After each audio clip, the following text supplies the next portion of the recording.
Currently, we probably have close to 2 million parts floating in orbit. My name's Chad Plath. I am shop floor manager here at DM Precision Products.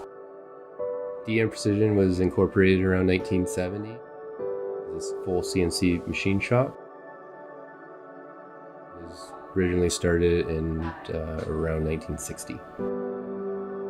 Currently running a third generation business along with my sister, Anita.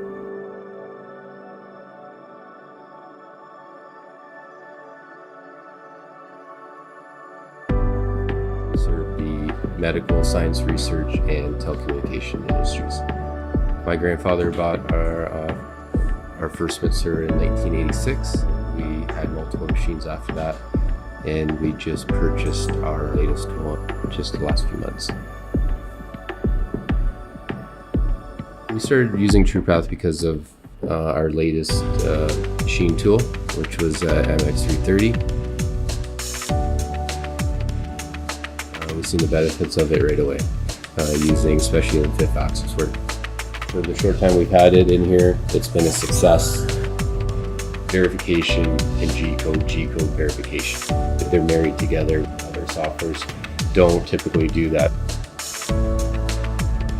It'll open up more doors for us to bring in more complex parts to machine a lot easier.